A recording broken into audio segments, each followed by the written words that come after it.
नमस्कार, आज की इस वीडियो में आपका स्वागत है। आज हम बात करेंगे, यदि किसी व्यक्ति के वृश्चिक लग्न है, 8 राशि पहले भाव में है, तो ऐसे व्यक्ति के राहु कैसा फल देगा? अच्छा होगा, बुरा होगा? किस भाव में बैठने पर राहु कैसा फल देगा? इसके बारे में विचार करते हैं। जब भी आपने राहु के बारे में बात करनी है, तो आपने 2 बातों पर ध्यान देना है। एक तो किसी भी ग्रह के यदि शुभ-अशुभ पर विचार करें, तो उसकी स्थिति को देखना है, लेकिन साथ ही साथ उसके बलाबल पर जरूर विचार करना है। यानी कि वो ग्रह शुभ स्थिति वाला है, वो ठीक है, लेकिन उसके पास बल कितना है, फल देने की क्षमता कितनी है। यदि फल देने की क्षमता ही नहीं होगी, तो कैसे लड़ पाएगा? एक आदमी लड़ता बहुत अच्छा है, पर वो बीमार है, अस्वस्थ है, तो वो कैसे कर पाएगा? नहीं हो पाएगा उससे। तो आपको उसकी क्षमता जरूर देख लेनी है, डिग्री वाइज बलाबल देख लेना है। अगर डिग्री वाइज बलाबल अच्छा है, तो फिर आप उसका ऐसा परिणाम देख सकते हैं। अब फिलहाल यदि राहु किसी व्यक्ति के वृश्चिक लगन है, यानी कि लगन में 8 राशि यहाँ पर है और लगन में ही राहु बैठा है, 8 में ही बैठा है राहु, तो यहाँ राहु बहुत अशुभ होता है। ये मैं सबसे ज्यादा बुरा प्रभाव राहु का वृश्चिक राशि में मानता हूं। ऐसा मैंने अनुभव में ही देखा है। और यदि यहाँ राहु बैठता है, तो किसी भी स्थान में अगर 8 राशि में राहु बैठा है, तो बुरा होता है वृश्चिक राशि में राहु का बैठना। लेकिन यहाँ पर अगर लगन में ही वृश्चिक राशि और यहाँ पर राहु बैठा है, तो ये स्वभाव के लिए अच्छा नहीं है। ये फिजिकल स्ट्रक्चर के लिए अच्छा नहीं है। ये स्वभाव, फिजिकल स्ट्रक्चर, आपके संबंध लोगों से, आपका एटीट्यूड, इन सभी को प्रभावित करता है। ये निश्चित रूप से अच्छा नहीं होता। साथ-साथ ऐसे व्यक्ति दुखी बहुत रहता है, संघर्ष ज़्यादा करता है। इसके साथ-साथ अगर देखें हम, राहु यहाँ पर बैठना संतान के लिए अच्छा नहीं होता, शिक्षा के लिए अच्छा नहीं होता, वैवाहिक जीवन के लिए अच्छा नहीं होता, पिता के लिए अच्छा नहीं होता। साथ-साथ धर्म को ऐसा व्यक्ति कम मानता है और धर्म के मामले में ठीक से समझ नहीं रखता है। और ये व्यक्ति, जिसका भी यहाँ पर राहु बैठेगा, ऐसे व्यक्ति को भाग्य के कारण भी बहुत संघर्ष करना पड़ता है। तो राहु यहाँ निश्चित रूप से कभी भी शुभ नहीं होता है। ऐसे व्यक्ति को कभी भी गोमेद धारण नहीं करना चाहिए, अन्यथा बहुत ज्यादा बुरे परिणाम देखने में आते हैं। ऐसा मैंने आचार्यों से सीखा है। अगर किसी व्यक्ति के दूसरे भाव में राहु है, अब दूसरे भाव में राहु का बैठना यहां भी शुभ नहीं होता है।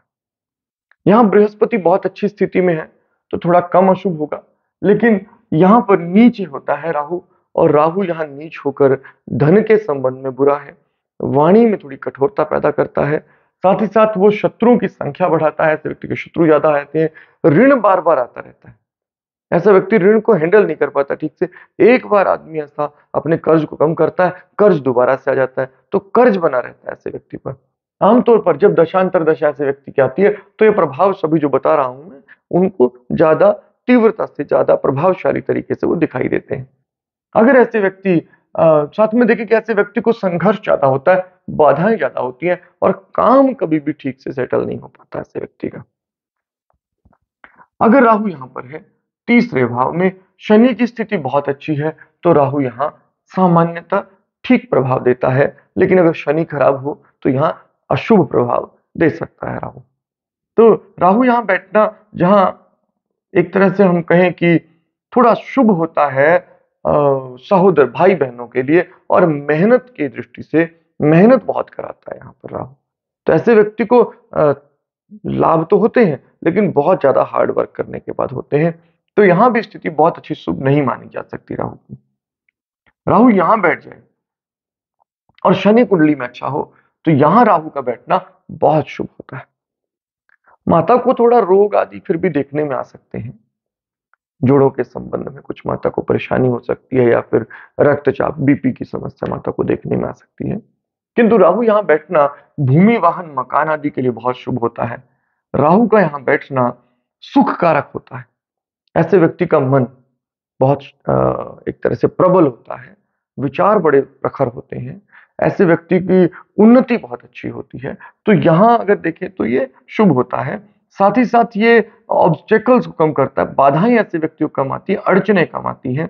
फिर ऐसे व्यक्ति को अगर देखें काम में हालाँकि बहुत उठा-पटक सी रहती है काम में, स्थिरता से ऐसा व्यक्ति काम नहीं करता, लेकिन ऐसा व्यक्ति अगर जॉब करता है तो बहुत राहु की दशा अच्छी जाती है ऐसे व्यक्ति के लिए। फिर कर्ज जो है वो तेज़ी से उतरता है ऐसे व्यक्ति का और एक ऐसे व्यक्ति का खर्च थोड़ा-सा नियंत्रित रहता है, उसके नियंत्रण में रहता है राहु की दशा अंतर्दशा में। अगर राहु यहाँ बैठा हो, अब यहाँ राहु जो है वो यहाँ फिर से बहुत शुभ नहीं माना जाता, शत्रु की राशि है। बृहस्पति बहुत अच्छी स्थिति होने पर वो कम अशुभ प्रभाव देता है, लेकिन अगर बृहस्पति भी कुंडली में अच्छी स्थिति में ना हो, तो ये बहुत बुरा प्रभाव देता है। यहाँ पर शिक्षा में बाधा पैदा करता है, संतान में थोड़ी समस्या पैदा करता है। हालाँकि यहाँ राहु बैठना अ, पुत्र संतान अधिक हो जाती है ऐसे व्यक्ति की, लेकिन संघर्ष पैदा करता है और राहु यहाँ होना थोड़ा-सा एक तरह से अगर देखें तो भाग्य के लिए, धर्म के लिए लाभ के लिए और स्वास्थ्य की दृष्टि से, स्वभाव की दृष्टि से थोड़ा अशुभ प्रभाव देता है। यहाँ पर राहु हो, अब यहाँ पर राहु जो है सदैव अशुभ फल देता है। कुंडली में मंगल की बहुत अच्छी स्थिति होने पर राहु का अशुभ प्रभाव यहाँ बहुत कम होता है, किंतु रहेगा तो अशुभ ही। राहु की दशांतर दशा में कर्ज तेजी से बढ़ता है, शत्रुओं की संख्या ज़्यादा होती है। ऐसे व्यक्ति को एक तरह से आरोप बार-बार लगते रहते हैं ऐसे व्यक्ति पर। ऐसे व्यक्ति काम में स्थिरता कभी नहीं रहती। ऐसे व्यक्ति को बहुत बाधाएँ राहु पैदा करता है अपनी दशांतर दशा में काम में और ऐसे व्यक्ति का खर्च बहुत अधिक रहता है और धन का संग्रह ठीक से नहीं कर पाता। तो सब मामलों में राहु यहाँ अशुभ प्रभाव वाला होता है।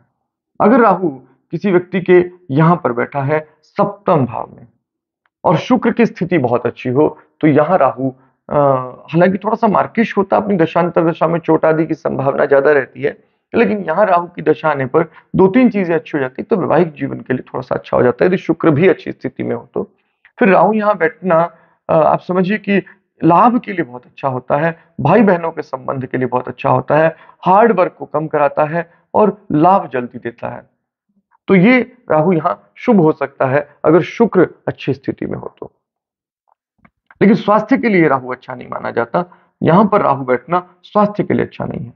अगर राहु अष्टम भाव में हो, अष्टम भाव में राहु कभी भी शुभ प्रभाव यहाँ नहीं देता है।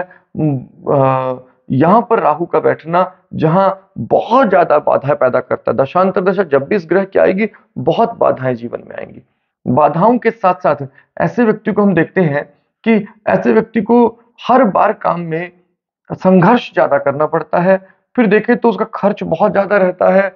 ऐसे व्यक्ति को धन का संग्रह होता ही नहीं ठीक से और साथ में एक समस्या ये भी रहती है कि ऐसे व्यक्ति को माता को बहुत कष्ट रहते हैं। ऐसे व्यक्ति को भूमि, वाहन, मकान में समस्याएँ बहुत आती हैं, तब जबकि उसकी दशा चल रही हो। अगर राहु यहाँ पर बैठा है, यानी कि भाग्य भाव में राहु बैठा हो, अब यहाँ राहु चंद्रमा की राशि में बैठकर बहुत अशुभ प्रभाव देता है। जब भी इसकी दशांतर दशा होती है, ऐसे व्यक्ति को भाग्य में बहुत ज़्यादा अड़चनें पैदा होती हैं, धर्म को मानने वाला ऐसा व्यक्ति कम ही होता है। ऐसे व्यक्ति के साथ स्वास्थ्य में समस्याएँ पैदा होने लगती हैं दशांतर दशा आने पर। लोग बार-बार आरोप लगाने लगते हैं ऐसे व्यक्ति पर। वो सच्चे झूठे हो सकते हैं वो अलग बात है, लेकिन आरोप बहुत लगते हैं ऐसे व्यक्ति पर। ऐसे व्यक्ति के छोटे भाई-बहनों से संबंध खराब होने लगते हैं दशांतर दशा आने पर। मेहनत ज़्यादा करनी पड़ती है और प्रत्याशित उतना लाभ मिल नहीं रहा होता। फिर साथ में संतान और शिक्षा के लिए भी यह राहु अच्छा नहीं माना जाता। तो ये राहु निश्चित रूप से अशुभ प्रभाव देने वाला होता है। अगर किसी व्यक्ति के यहाँ पर राहु बैठा है दशम भाव में, सिंह राशि का राहु, ये राहु इस कुंडली में सबसे खराब स्थिति में है। यहाँ सूर्य इसका बिल्कुल विरोधी ग्रह है और सूर्य की राशि में राहु बैठकर काम का सत्यानाश कर देता है। आमतौर पर हम देखते हैं कि ऐसे व्यक्ति के काम में कभी स्थिरता नहीं रहती। नौकरी मिलती है, छूट जाती है, मिलती है, छूट जाती है। जब भी राहु की दशांतर दशा होगी, काम में बहुत बाधाएँ पैदा करेगा। अगर सूर्य बहुत शुभ स्थिति में है कुंडली में, तो राहु के बुरे प्रभाव को कम तो करेगा, किंतु नष्ट नहीं कर सकता। और अगर राहु भी खराब स्थिति में हो, तो यहाँ बहुत ज़्यादा परेशानी शिक्षा में होती है। इनको बहुत ज़्यादा परेशानी होती है काम में, फिर साथ में धन की संबंधित समस्या होती है, संग्रह नहीं हो पाता, बार-बार धन के संबंधित समस्या होती है, कर्ज बार-बार बन जाता है उतारने पर और साथ-साथ माता के साथ संबंध अच्छे नहीं रहते, या माता का स्वास्थ्य अच्छा नहीं रहता, रोग जो हैं वो ऐसे व्यक्ति को बार-बार आते रहते हैं। तो राहु की दशांतरदशा लगभग हर प्रकार से अशुभ जाती है। अगर राहु यहाँ पर बैठा है कन्या राशि में, अब यहाँ अगर बुध की स्थिति अच्छी हो, तो यहाँ राहु लाभ देने वाला हो जाता है। यहाँ राहु बैठकर इनकम बढ़ाता है, छोटे और बड़े भाई-बहनों के साथ संबंध आपके अच्छे कर देता है, मेहनत कम करवाता है, शिक्षा के लिए अच्छा हो जाता है, शिक्षा के लिए, संतान के लिए शुभ स्थिति वाला हो जाता है और वैवाहिक जीवन के लिए भी यहाँ राहु की दशांतरदशा अच्छी जाती है। तो अगर इस दशा में कुंडली में राहु बैठा हो, तो हम ये मानते हैं कि हाँ, राहु की दशांतरदशा शुभ जाएगी। बुध जितनी शुभ स्थिति में होगा, उतनी ज़्यादा शुभ जाएगी। अगर राहु यहाँ बैठा है, अब यहाँ राहु का बैठना निश्चित रूप से शुभ नहीं माना जाता। तो यहाँ राहु अ, विदेश के लिए तो बहुत शुभ रहता है, विदेश में उन्नति कारक राहु माना जाता है ऐसा। विदेश यात्रा के योग बना देता है ये राहु। लेकिन ये राहु स्वयं की दशा-अंतर्दशा में खर्च को बहुत बढ़ा देता है। साथ ही साथ माता के स्वास्थ्य के लिए अच्छा नहीं है, भूमि, वाहन, मकान के लिए अच्छा नहीं माना जाता। ये कर्ज को वृद्धि करता है और शत्रुओं की संख्या बढ़ा देता है और ये संघर्ष पैदा करता है। तो राहु, यदि आपकी दशा-अंतर्दशा राहु की आती है और तुला में राहु बैठा है, शुक्र कुंडली में बहुत शुभ हो तो कम खराब और शुक्र कुंडली में अशुभ हो जाए तो बहुत अधिक अशुभ प्रभाव यहाँ पर राहु देता है। तो आशा है आप वृश्चिक लग्न में राहु कैसा प्रभाव करता है ये समझ गए होंगे। आज की वीडियो में इतना ही। अगली वीडियो में अगले किसी विषय पर बात करेंगे। तब तक आपका दिन शुभ हो। धन्यवाद।